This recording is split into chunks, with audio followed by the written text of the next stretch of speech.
Bismillahirrahmanirrahim. Assalamualaikum warahmatullahi taala wabarakatuh ya.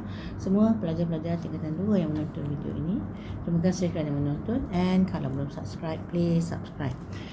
Okay, another thing is, as usual, betulkan niat baca lillahi ta'ala ya, insyaAllah. Dan juga tolong sebarkan pada kawan-kawan,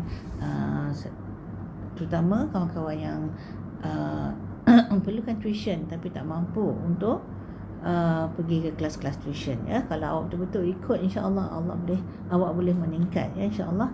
Yang boleh pergi kelas tuition pun, kalau awak nak berusaha lebih lagi, you may join this class as well ya. Semua kelas-kelas saya, you can look at the topic yang awak rasa macam lemah, you can relearn, belajar semula dengan menonton video-video ya.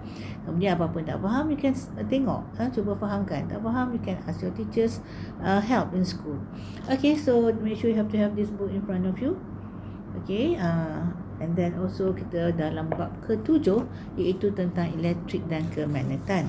Saya telah jelaskan tentang dia punya mukadimah atau intro dalam kelas yang sebelum ini. Kita dah cover 142, 143, 144 ya. So saya dah start perkenalkan cas elektrik, cas elektrostatik, di mana kita dapati dalam semua unsur-unsur dalam atom tu ada cas positif dan cas negatif. Disebabkan cas tu tak mengalir sehala, dia bukannya elektrik. Bila dia cuma setempat melompat setempat saja, dinamakan elektrostatik. So electrons tu dalam tu dia cuma lompat yang berdekatan tu statik tu. Okay, so page 145 today kita dapati, kita berdasarkan pemerhatian anda dalam aktiviti 7.2, bagaimanakah cas elektrostatik antara bahan terjadi ya. So that means prosesnya gosok aja. Gosok, ada bahan yang mudah aja dia akan bagi elektron dekat bahan lain, ataupun dia menerima, ada bahan yang menerima elektron daripada bahan lain ya. Sebab dalam semua bahan ni, paling asas, paling kecil adalah atoms. Dalam atoms tu ada electrons and proton dalam tu. Mana kita nampak? Subhanallah ya. Okay, so dapati cas elektrik terdiri daripada cas positif protons dan cas negatif electrons. Kalau positif protons, positif adalah protons, dan negatif adalah electrons. Okay, so daya tarikan dan daya tolakan antara cas negatif yang ditunjukkan dalam rajah 7.2 dikenali sebagai daya elektrostatik. So elektrostatik ni dia ada tarikan, ada menolak. So dah saya dah sebut sikit pada kelas yang lepas bahawa kalau sama-sama jenis charge, dia menolak. Kalau berlainan jenis charge, satu positif satu negatif, dia menarik ya, macam magnet. Kalau kutub utara dia menolak, kutub selatan dia menolak. Tapi kalau utara selatan, dia melekat ya. So rajah 7.2 menunjukkan ciri-ciri charge elektrik. Ini logik je sebenarnya. Charge yang sama jenis akan apa? Tengok tu, dia kata saling menolak. Cas-cas yang berlainan jenis macam mana akan saling menarik ya. They attract each other. It's either repel, dia tolak, ataupun dia attract. Apabila dua bahan yang berlainan jenis digosok bersama, hanya elektron yang dipindahkan daripada satu bahan ke satu bahan yang lain. Yang boleh bergerak cuma elektron. Ini boleh bergerak ya, tapi proton tak boleh gerak. Dia boleh gerak, cuma proton yang bergerak atas jalan raya Malaysia je lah. Kereta proton bergerak kan. Okey, tapi sebenarnya proton tak boleh bergerak kalau dalam atoms. Tak boleh bergerak. Ingat tu, proton tak boleh bergerak. Yang boleh bergerak cuma electrons. Yang Malaysia tu ialah kita makan proton tu, kita nak advance. Sebab kat Malaysia ni sampai ke proton yang positif tak boleh gerak pun boleh bergerak. Okey, tak apalah, nama kita ambil proton tu pun alhamdulillah dah. Okey, so kita dapati kalau buku sendiri awak highlightkan ataupun gariskan elektron dipindahkan, hanya elektron dipindahkan daripada satu bahan ke satu bahan yang lain. You have to understand that. Protons tak boleh bergerak. Manakala proton tidak bergerak, tu nak garis boleh. Tapi kalau dah bergerak elektron, proton tak boleh. Memang tak boleh. Bahan yang menerima elektron akan bercharge negatif. So katakan saya ada pembaris. I make it a simple punya illustration ya. Saya ada saya ada positif. Just a simple one. Supaya awak faham. So negatif. Keadaan biasa ini adalah neutral. Sebab sama banyak ya. Positif sama banyak dengan negatif. Tapi apabila digosok, sometimes bahan tu menerima negatif lagi. Sekarang ni macam mana? Sekarang ni adalah bercharge negatif. Sebab apa? Negatif banyak lagi. Okey, katakan memula. Okey, satu situasi. Satu lagi situasi. Okey, you can see this one. Mula-mula dia sama banyak. Ni macam mana? Ni neutral. Positif sama banyak dengan negatif. Ni neutral. Apabila digosok, negatif ni yang boleh bergerakkan. Yang boleh bergerak ni dia hilang. Dia pergi pada bahan lain. Okey, bahan tu mula sama banyak juga. Let's say. Okey, sebab dia hilang, dia pergi ke sini jadi negatif. Okey, so bermaksud inilah bercharge negatif. Apa saya bercharge ni? Bercharge negatif. Apa ni? Dia dah hilang negatif, bercharge negatif pula. Sorry. Dia dah hilang negatif, bercharge positif. Tadi dia dapat negatif, dia bercharge negatif. So katakan ni mula-mula jadi positif. Okey, so yang ini hilang pergi ke sini. Mula-mula neutral pergi ke sini. Faham tak? Okey, so bahan yang menerima elektron bercharge apa? Dia menerima elektron bercharge apa? Bercharge negatif. Ya. Manakala bahan yang kehilangan elektron, sini hilang. Okey, dia bercharge positif. Okey, bahan yang punya bilangan proton dan elektron yang sama pula dikenali sebagai neutral. Mula-mula tadi neutral kan bila sama. Nampak ni? Ni neutral apabila sama bilangan. Okey, so look at Rajah 7.3. Look at bilangan proton lebih daripada elektron bercharge apa? Cuba tengok proton tu yang biru tu. 1, 2, 3, 4, 5 kan? Tapi negatif dia sikit je. 2 je. So dia bercharge positif. Tengah-tengah pula kita dapati elektron dia 1, 2, 3, 4, 5, 6, 7 biji. Tapi positif dia ada 5 sahaja. So dia bercharge negatif. Lihat yang kanan pula.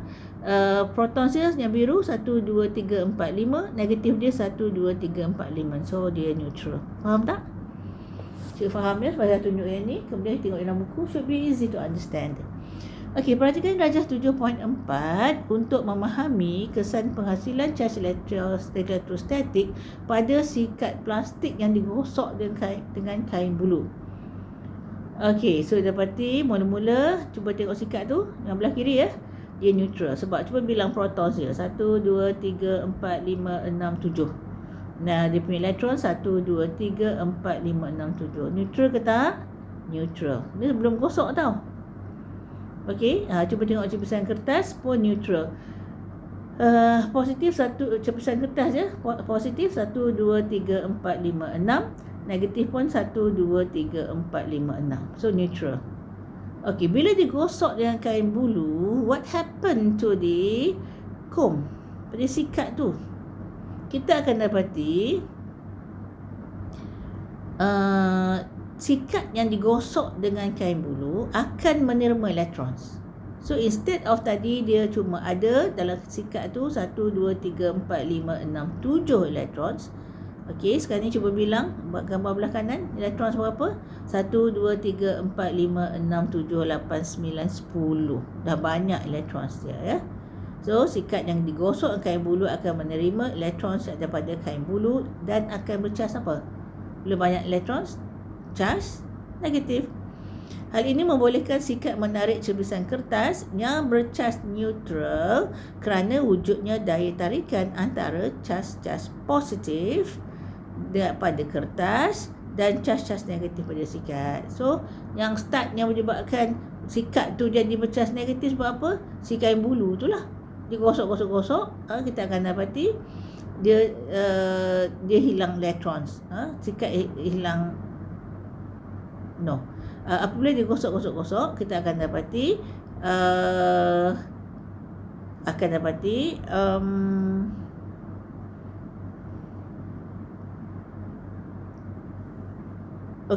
dapati sikat tu akan bercas negatif bila kena gosok. Bila negatif, dia tariklah kertas-kertas tu. Kertas-kertas tu adalah neutral. Betul tak? Okay. Now, look at page 146. Electroscope. Okay, ini adalah satu alat. Nama dia electroscope. Electroscope ialah alat yang digunakan untuk mengesan apa? Satu barang tu wujud tak cas elektrik pada suatu objek, mengesan kewujudan cas elektrik pada suatu objek. Barang tu ada cas tak? Contohnya saya ambil pembaris plastik saya ni, ada cas ke tak? Nak check macam mana? Guna electroscope. Okey, so lihat gambar electroscope 7.4 yang sebenar, yang 7.5 tu dah dilukis balik. Okey, what we need adalah dalam electroscope tu kita ada cepir logam. Cepir logam tu menyebabkan negatif, nanti boleh lompat pergi ke, lompat masuk ke, ya. Kemudian ada penebat. Okey, bawah tu kita ada kerajang emas. Kerajang emas tu lah menunjukkan sama ada bahan tu bercas ke tidak. Ya, okey, that's gambar foto 7.4 electroscope. Now, look at Raja 7.5. Kita lihat A dulu. Cuba kira dalam electroscope tu ada berapa positif, berapa negatif. Dalam electroscope, ya. So, kita ada positif ada 6, negatif ada 6. Dekat cepir logam pun, dekat gambar A tu ada 2 positif, 2 negatif. Dia bawa something yang neutral, which is jalur neutral tu. Jalur tu macam mana dia punya charge? Positif dia 3, negatif 3, neutral kan? So kesemuanya elektroskop dengan jalur tu adalah neutral. So lihat kerajang emas. Aku nak tengok kerajang emas tu adalah Rajah 7.4 tadi, ada kerajang emas tu gambar tu. Kerajang emas tidak mencapah. That means dia tetap jatuh, dia tak mencapah macam tu. Dia tak mencapah, dia tetap macam ni. Sebab dia neutral. Kerana charge positif dan charge negatif tertarik antara satu sama lain. But look at B. Dia ada 2 situasi dalam B. Satu, mula-mula tadi sama dengan A tau. Tapi dia bawa jalur bercas positif.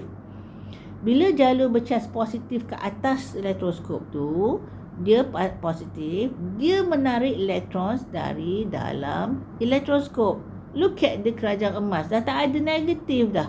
Semua lari ke atas. Okey, dia ada 6. Taklah semua. Dia ada 6. Dia naik 4 situ. Patut dia buat 6 jugalah. Kalau dah bawah tu bawah tu dekat kerajang tu ada 6. Tak cukup space kot. So jadi patutnya 6 naik ke atas 6. Bermaksud yang kerajaan emas tu dia adalah sangat ringan, ya. Bila ini positif, menarik ke menolak? Dia menolak. So dia mencapah. Understand? Kalau neutral, dia sama je. Okay. Now look at belah kanan. Kita kena neutralkan balik, ya, macam A, baru boleh buat belah kanan punya. Tak boleh dalam keadaan jalur bercas positif tu dia dah negatif ke atas, positif kat bawah, kemudian kita nak terus buat yang belah kanan jalur bercas negatif. Tak boleh. You have to nyahcaskan, neutralkan balik macam A. Bila dah macam A, now kita lihat B yang bahagian kedua tu, kita dekatkan something yang bercas negatif. Mula-mula sama macam A, ya.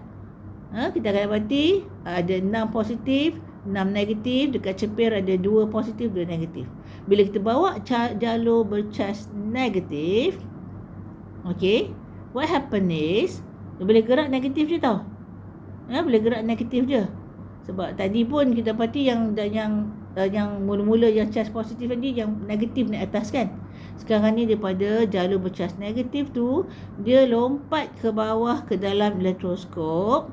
menyebabkan kita dapati, cuba kira dekat keranjang emas yang bawah tu, yang gambar jalur bercas negatif tu, berapa negatif dia?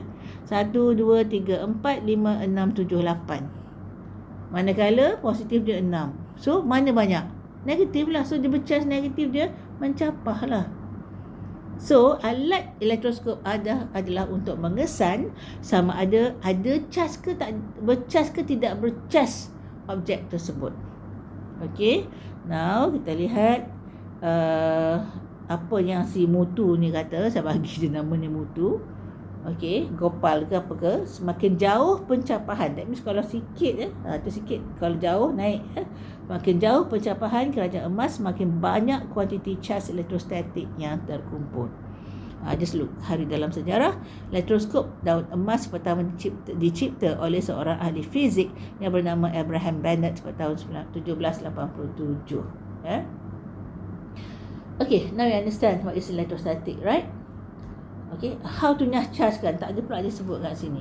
Dia nyahcaskan, katakan awak nak buat eksperimen B, tadi, okay, no problem. Buat eksperimen B yang bercas positif, no problem kan? Sebab tadi net neutral. Sekarang nak buat eksperimen B yang kanan tu, tak boleh sebab dia dah mencapah. So how to nyahcaskan? You can just touch the cepir. Tak ada masalah. Charge tu sangat sedikit, tak rasa apa-apa pun. Jadi dia akan jatuh. Bila awak sentuh cepir tu, kalau dia bercas positif tadi, yang B yang pertama tu bercas positif, dia mencapah dah, you touch, that means what happen? Negatif tu akan turun balik. Okay, negatif tu turun balik. Badan awak akan neutralkan dia. Okay, boleh touch ataupun bring a flame, api, ataupun guna radioaktif. Tapi paling senang touch je lah. Okay, dah baru boleh buat jalur bercas negatif pula. Baru nampak dia mencapah balik. Okay. Now, contoh elektrostatik dalam kehidupan harian yang awak tak sedar pun sebenarnya itu adalah elektrostatik. Banyak contoh saya beritahu gitu masa awal-awal ni. Macam tangan lalu kat TV, rasa macam bulu menaik kan. Balik berjalan jauh-jauh, kalau tak rasa macam lalu kat kereta tu, kadang rambut pun macam pergi ke arah kereta kalau yang free hair lah. Okay, satu yang sangat biasa kita alami kat Malaysia ni, because we are second in the world, ada kilat paling banyak, after Bali is the highest, Malaysia second, so hati-hati, kilat bahaya. Kejadian kilat ialah salah satu fenomena yang berkait dengan cas elektrostatik.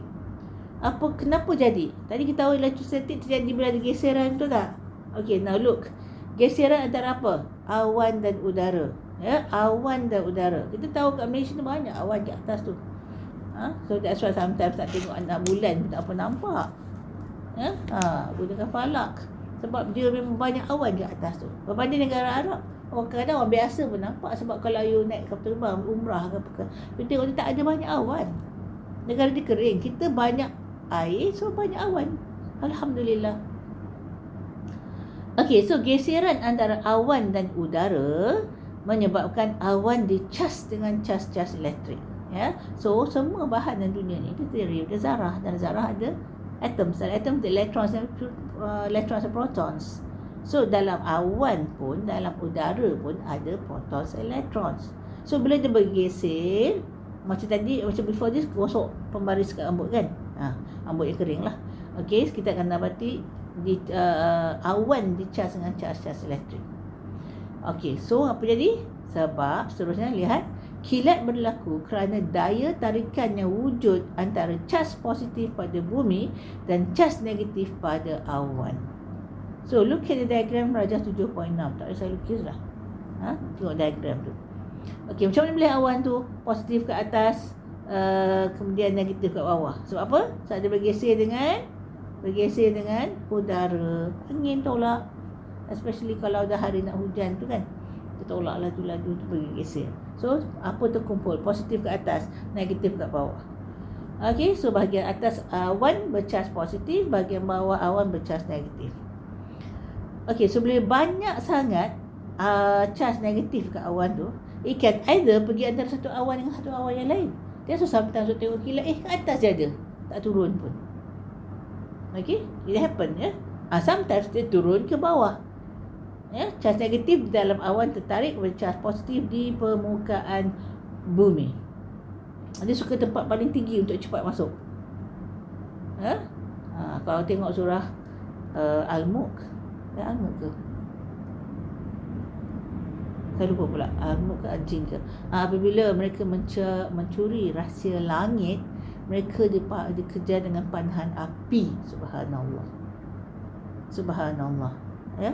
Sebab sebelum zaman Nabi Muhammad SAW, kita dapati kebanyakan shaman, bomoh-bomoh, pawang-pawang, apa-apa juga, dia orang dapat maklumat bahawa benda akan datang melalui jin-jin, ya, yang mencuri rahsia langit. So bila dia mencuri rahsia langit, dia boleh dapat maklumat. Itu menyebabkan setengah-setengah orang makin tersesat, ya, zaman dulu, ya. Kat sekarang ni ada juga Indian dan Chinese yang buat ramalan dan sebagainya, tapi tak tepat. Okey, bahasa-bahasa lain pun buat ramalan, tapi tak tepat. Sebab dah tak boleh nak terima rahsia langit.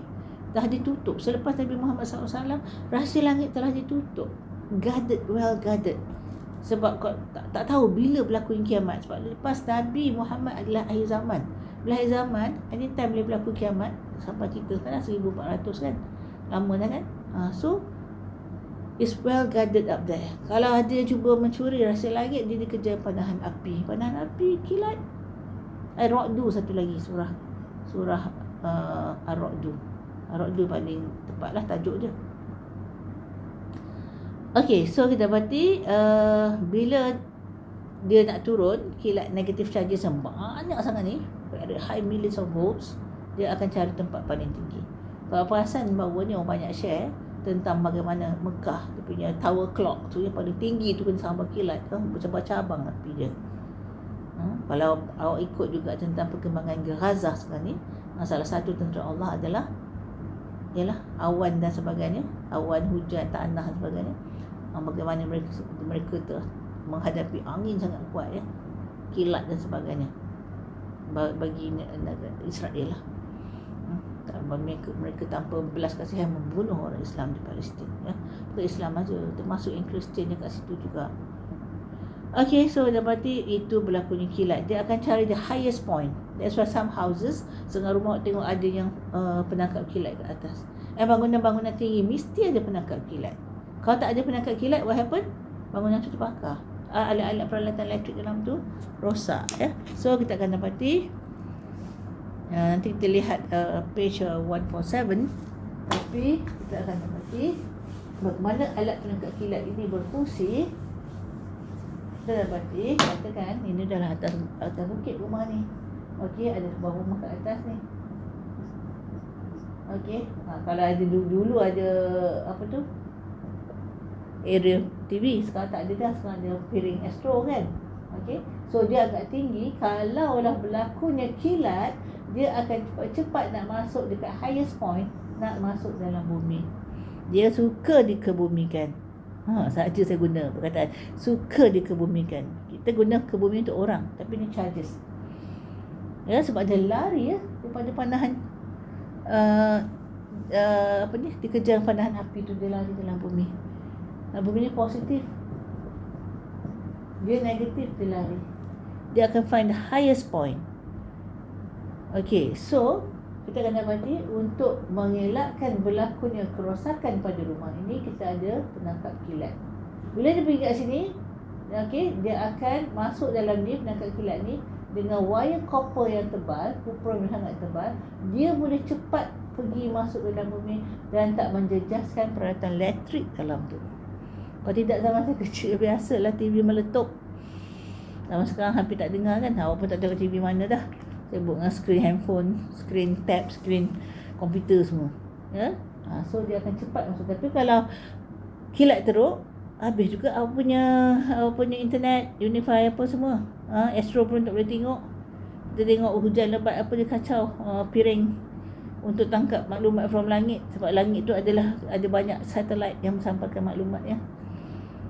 Itu lagi macam-macam lah untuk internet. Itu zaman sekarang, ya. Dan tak terbayang oleh zaman saya sekolah rendah pun. Belum lagi. Menengah pun belum lagi. Masa saya dekat uni pun belum lagi. Dah lama, dah beranak bercucu, beranak lah. Ada anak baru start komputer. Kemudian bila bercucunya barulah semua touch dia pakai internet. Tak boleh bayangkan zaman saya. Zaman saya bila belajar ke agama, ustaz kata atau ustazah kata nanti dia, di akhirat besok kita tak boleh cakap ya. Hanya anggota kita saja yang bercakap. Tapi masa tu saya bayangkan macam manalah tangan, kaki semua, telinga, hidung semua nak cakap. Tapi zaman sekarang ni, zaman awak ni, subhanallah, saya tak boleh bercakap dengan some of my friends dalam alam maya Sokmed. Saya type, so jari saya bercakap, betul tak? Subhanallah ya, jari yang bercakap which I can imagine when I was just a teenager. Masa saya zaman saya remaja, tak boleh bayangkan. Masa sekolah rendah lagi tak boleh bayangkan, tak faham pun. Bukan tak faham, macam mana terlalu tinggi untuk otak saya menerima masa tu. Faham lah, tapi macam mana? Okey, so zaman awak ni yang Allah tunjukkan jari bercakap, WhatsApp, social media, apa-apalah, your fingers that talk, that do the talking. Sama ada percakapan membolehkan pahala ataupun mendapat dosa kalau benda-benda yang awak mengutuk dan sebagainya, memfitnah dan sebagainya. Tapi kalau buat benda yang bermanfaat, menjadi pahala. Subhanallah. So that is how to overcome. So sebenarnya kilat ni dia suka tangkap paling tinggi. So if you are walking on a field, tiba-tiba berkilat, kalau tinggi berdiri bahaya. Kena cari tempat perlindungan. Tempat perlindungan tak boleh lah macam shed ataupun bangsal-bangsal, tempat tunggu bas. Dia datang banyak yang mati kat Malaysia because of that. Okay, it's baik-baik tertutup. Macam dalam kereta, dalam rumah tu okey. Kemudian dia akan, because negative charges, dia melalui conductor. That means besi-besi dia mudah kena. Okay, so that's why you heard kat Malaysia ni sometimes orang tengah main bola, ada kena panah kilat. Ada pakcik yang bawa motor, bawa anak kena panah kilat. Ada pekerja kilang yang tunggu dekat bus stop, tiba-tiba kena panah kilat. It's quite rampant because kita adalah negara kedua di dunia yang banyak kilat selepas Bali. So hati-hati ya. Phone pun ada orang yang tengah cakap phone boleh kena kilat ya. Itu ketentuan Allah lah, siapa kena tak kena. So be careful. Okay, so kita lihat simulasi. Tak bagi contoh lain ya. Contoh lain ialah sometimes you can see lorries on the road. Katakan tanker depan awak tu.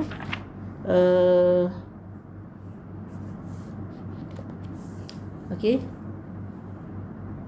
tanker kita dapati kadang-kadang belakang tanker, saya draw lah, tak bagi kat sini.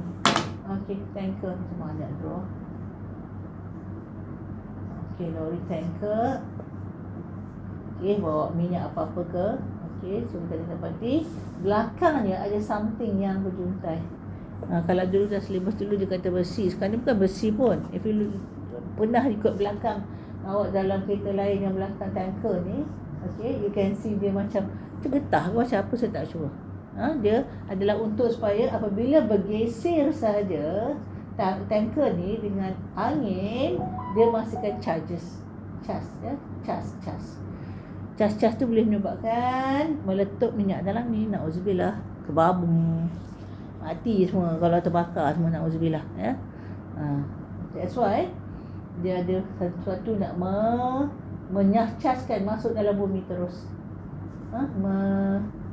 Menyahcaskan masuk dalam bumi terus. Bila masuk dalam bumi, taklah dia highly charged. Okay, itu tanker. Kalau aeroplane pun kadang-kadang boleh landing kan, sebab dia bergeser ke udara ke atas kan, badannya penuh charge kan. Okay, dia ada special tire yang masa dia landing tu, okay, kat tire tu yang charge turun terus dalam bumi, masuk dalam bumi. Okay, kalau sekarang ni awak pergi KLIA semua tak rasa manalah, sebab dia daripada aeroplane tu keluar terus untuk menterowong dia terus pembangunan semua. Tapi kalau zaman dulu masa Subang Airport ya, zaman saya 70-an tu, saya ke overseas, ke belajar kat overseas tu, bila turun je dia masa turun tangga tu akan merasalah Dia punya charges. Itu pun sekarang tak banyak. Because nowadays pun kalau kat airport kecil, Terengganu ke Langkawi ke, dia turun tangga je. Tak ada pula macam terus ke KLIA tu terus masuk ya. Charge dia tak sebanyak dulu ya. Sebab dengan pelbagai teknik zaman sekarang. Okay, 30 minutes already. So, simulasi kejadian kilat dapat ditunjukkan di makmal sekolah dengan menggunakan penjana Venn diagram atau mesin Wimshurst. Ya. Jalankan aktiviti 7.3 untuk melihat simulasi kejadian kilat. Ya. So, gambar atas tu info sains tu mesin Wimshurst ialah alat yang berjana voltan tinggi. Okey, tapi biasa makmal sekolah ada macam gambar foto 7.5. I hope all of you who are present masa cikgu buat eksperimen guna Venn diagram generator ni supaya awak lebih faham. Nanti insya-Allah pada kelas yang akan datang saya akan terangkan tentang Venn diagram generator ni. Kemudian kita lihat penyelesaian masalah harian berkaitan elektrostatik. Kemudian kita akan lihat arus elektrik. Apa arus elektrik? What is electric current? Okey, akan menggunakan juga kubah penjana Venn diagram untuk menerangkan what is arus elektrik. Okay, so insyaAllah to be done during next class. Thank you for watching. Share with friends. Give me a like if it benefits you a lot. Kalau tak pun tak apalah. Like itu tak penting menurut saya. Cuma kalau dapat like tu rasa macam orang appreciate. Macam kata terima kasih bila kita buat baik. Itu je lah. Okay, so thank you for watching. Spread please and also subscribe kalau belum, and then spread to those who do not know. Okay, as usual, my pesanan jaga solat 5 kali sehari. Okay, taat ibu bapa selagi mereka tak menyuruh kepada kemaksiatan. Okay, terutama kemaksiatan kepada Allah. Okey, kemudian hormati guru-guru, mudah-mudahan mendapat keberkatan ilmu, hormati lebih tua, sayangi lebih muda, mudah-mudahan akhlak kita cantik ya. Nah, di sisi Allah dan sisi manusia juga. Okey, so that's all for today. Assalamualaikum warahmatullahi taala wabarakatuh. Subhanakallah wa bihamdika.